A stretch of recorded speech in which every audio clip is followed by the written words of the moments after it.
ನಮಸ್ಕಾರ ಎಲ್ರಿಗೂ.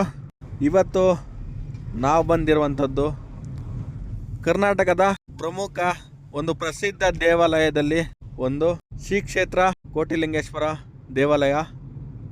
ಈ ಒಂದು ಕ್ಷೇತ್ರದಲ್ಲಿ ಸರಿಸುಮಾರು 10 ರಿಂದ 15 ದೇವಾಲಯಗಳನ್ನ ಕೂಡಿರುವಂಥದ್ದು. ಇಲ್ಲಿ ಸದ್ಯಕ್ಕೆ 96 ಲಕ್ಷ ಲಿಂಗಗಳು ಪ್ರತಿಷ್ಠಾಪನೆ ಆಗಿದೆ. ಇನ್ನು 4 ಲಕ್ಷಗಳು ಸಂಪೂರ್ಣ ಆದರೆ ಒಟ್ಟು 1 ಕೋಟಿ ಲಿಂಗಗಳು ಸಂಪೂರ್ಣ ಆಗುತ್ತೆ. ಕೋಟಿ ಲಿಂಗಗಳು ಅಂದರೆ ಸಾಮಾನ್ಯ ಏನಲ್ಲ. ಒಂದೊಂದು ಲಿಂಗಗಳನ್ನು ಕೆತ್ತೋದಕ್ಕೆ, ಪ್ರತಿಷ್ಠಾಪನೆ ಮಾಡೋದಕ್ಕೆ ಸರಿಸುಮಾರು ವೆಚ್ಚ ಖರ್ಚಾಗುತ್ತೆ. ಅದರ ಜೊತೆಗೆ ಶ್ರಮನೂ ಹಾಗೆ ಇರುತ್ತೆ. ಅಷ್ಟು ಶ್ರಮ ಇದ್ರೂ ಈ ಒಂದು ಜಾಗದಲ್ಲಿ ಲಿಂಗಗಳ ಪ್ರತಿಷ್ಠಾಪನೆ ನಡೀತಾನೆ ಇದೆ, ಸಾಕ್ತಾನೆ ಇದೆ. ಆ ಒಂದು ಕಾರ್ಯ ನಿಲ್ಲೋದೇ ಇಲ್ಲ. ನಮ್ಮ ಪೀಳಿಗೆನೂ ನಮ್ಮ ಮುಂದಿನ ಪೀಳಿಗೆನೂ ಈ ಒಂದು ಕಾರ್ಯನ ಹಂಗೆ ಮುಂದುವರಿಸ್ತಾ ಹೋಗುತ್ತೆ. ಇನ್ನು ಈ ಕ್ಷೇತ್ರನ ಮುಂದುವರಿತಾ ಮೆಲುಕು ಹಾಕೋದಾದರೆ, ಮೊದಲನೇದಾಗಿ ಈ ಒಂದು 108 ಅಡಿ ಶಿವಲಿಂಗ, ಇದು ಈ ಒಂದು ಕ್ಷೇತ್ರದ ಆಕರ್ಷಕ ಒಂದು ಕೇಂದ್ರ ಬಿಂದು ಆಗಿರುತ್ತೆ. ಈ ಕ್ಷೇತ್ರದಲ್ಲಿ 108 ಅಡಿ ಲಿಂಗ ಜೊತೆಗೆ 2 ಜ್ಯೋತಿರ್ಲಿಂಗ, 2 ಬಸವನ ವಿಗ್ರಹಗಳು ಇರುವಂಥದ್ದು. ಈ ಒಂದು ಕ್ಷೇತ್ರದಲ್ಲಿ ಜಿಲ್ಲೆಗಳಿಂದ, ಹೊರ ರಾಜ್ಯಗಳಿಂದ ಭಕ್ತಾದಿಗಳು ಬರುವಂಥದ್ದು. ಈ ಅಪರೂಪ ಲಿಂಗಗಳು ಸಾಮಾನ್ಯವಾಗಿ ಎಲ್ಲಿ ನೋಡುವುದಕ್ಕೆ ಸಿಗೋದಿಲ್ಲ. ಇದು ನಮ್ಮ ಕರ್ನಾಟಕದ ಹೆಮ್ಮೆ. ನಮಗೆ ಈ ಅದೃಷ್ಟ ದೊರಕಿರುವಂಥದ್ದು ನಮ್ಮ ಪುಣ್ಯ. ಅಲ್ಲಿಂದ ನಾವು ಮುಂದುವರಿದ ಭಾಗ ನೋಡೋದಾದರೆ, ಈ ಒಂದು ಜಾಗಗಳಲ್ಲಿ ನೀವು ನೋಡ್ಬೋದು, ಪ್ರತಿ ಜಾಗನೂ ಲಿಂಗೋಮಯವಾಗಿದೆ. ಪ್ರತಿ ಒಂದು ಲಿಂಗನೂ ಒಂದು ಭಕ್ತಿಯನ್ನು ಪರಮಾನವೇ ಇಲ್ಲಿ ಮೆರಿತಾ ಇದೆ. ಪ್ರತಿಯೊಬ್ಬ ಭಕ್ತರ ಪ್ರತಿ ವರಕ್ಕೂ ಪ್ರತಿಯೊಂದು ಲಿಂಗಗಳ ಪ್ರತಿಷ್ಠಾಪನೆ ಆಗಿದೆ.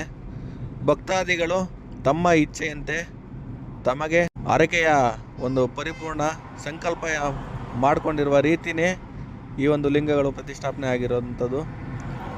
ತಮ್ಮ ಇಚ್ಛೆ ಪ್ರಕಾರ, ತಮ್ಮ ಅನುಕೂಲ ತಕ್ಕಂತೆ ಗಾತ್ರದಲ್ಲಿ ಚಿಕ್ಕದು ದೊಡ್ಡದು ಅಂತ ಭೇದ ಭಾವ ಇಲ್ಲದೆ ಈ ಒಂದು ಲಿಂಗಗಳ ಪ್ರತಿಷ್ಠಾಪನೆ ಮಾಡಿರುವಂಥದ್ದು.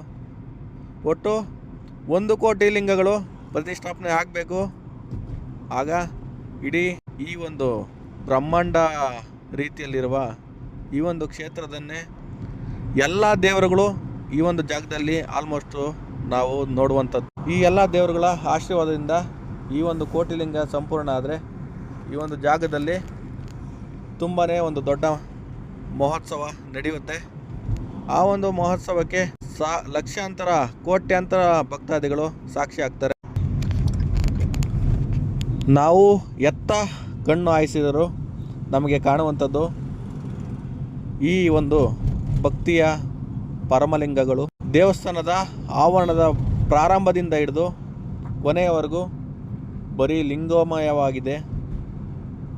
ಪ್ರತಿಯೊಂದು ಲಿಂಗನೂ ಒಂದೊಂದು.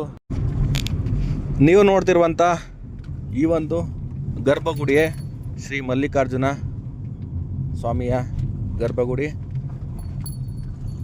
ಈ ಒಂದು ಗರ್ಭಗುಡಿಯಲ್ಲೇ ಮೊದಲ ಶಿವಲಿಂಗ ಪ್ರತಿಷ್ಠಾಪನೆ ಆಗಿರೋದು. ಪ್ರಾರಂಭ ಆಗಿ ಇಷ್ಟು ಲಕ್ಷಾಂತರ ಲಿಂಗಗಳು ಪ್ರತಿಷ್ಠಾಪನೆ ಈ ಒಂದು ಲಿಂಗದಿಂದ ಸಾಕ್ಷಿಯಾಗಿದೆ. ಹಾಗೆ ಇಲ್ಲಿ ನೋಡ್ಬೋದು, ತಮ್ಮ ಭಕ್ತಾದಿಗಳು ತಮಗೆ ಹರಕೆಯ ರೂಪದಲ್ಲಿ ತಮ್ಮ ಇಷ್ಟಗಳನ್ನು ಇಲ್ಲಿ ಒಂದು ಕಾಣಿಕೆ ರೂಪದಲ್ಲಿ ಕಟ್ಟಿರುವಂಥದ್ದು